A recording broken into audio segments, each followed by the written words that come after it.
Thank you. Mark is traveling at the moment, so I hope you'll be happy with just me today. A varied group of technical weekly patterns this past week.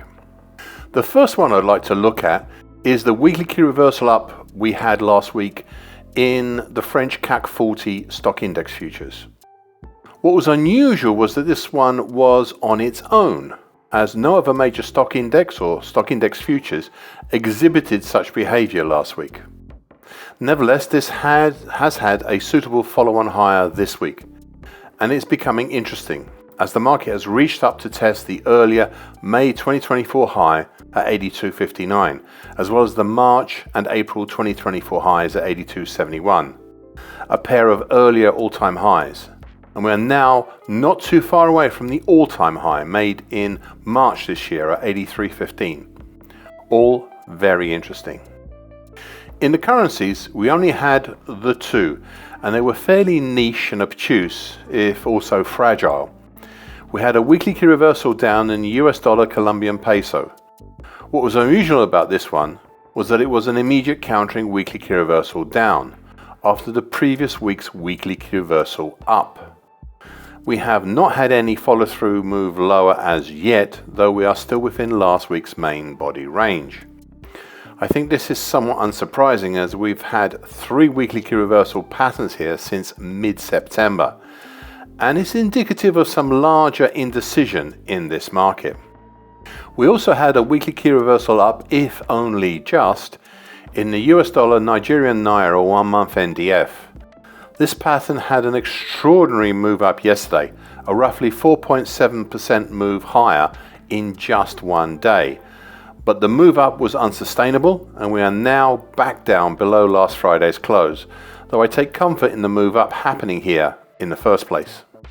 The rest are commodities, and I'll start with a weekly key reversal up last week, closer to home in Chicago Soybean Meal Futures.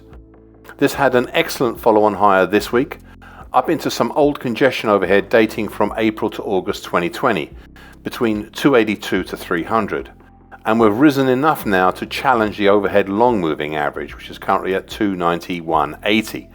Plus, it was a break higher, up and away from the bright red August to October descending wedge pattern. Thus, such a move higher has a potential up to a primary target in the 295 even area, with a secondary harder to reach potential up in the 304.20 area. More on this in my weekly video commentary tomorrow.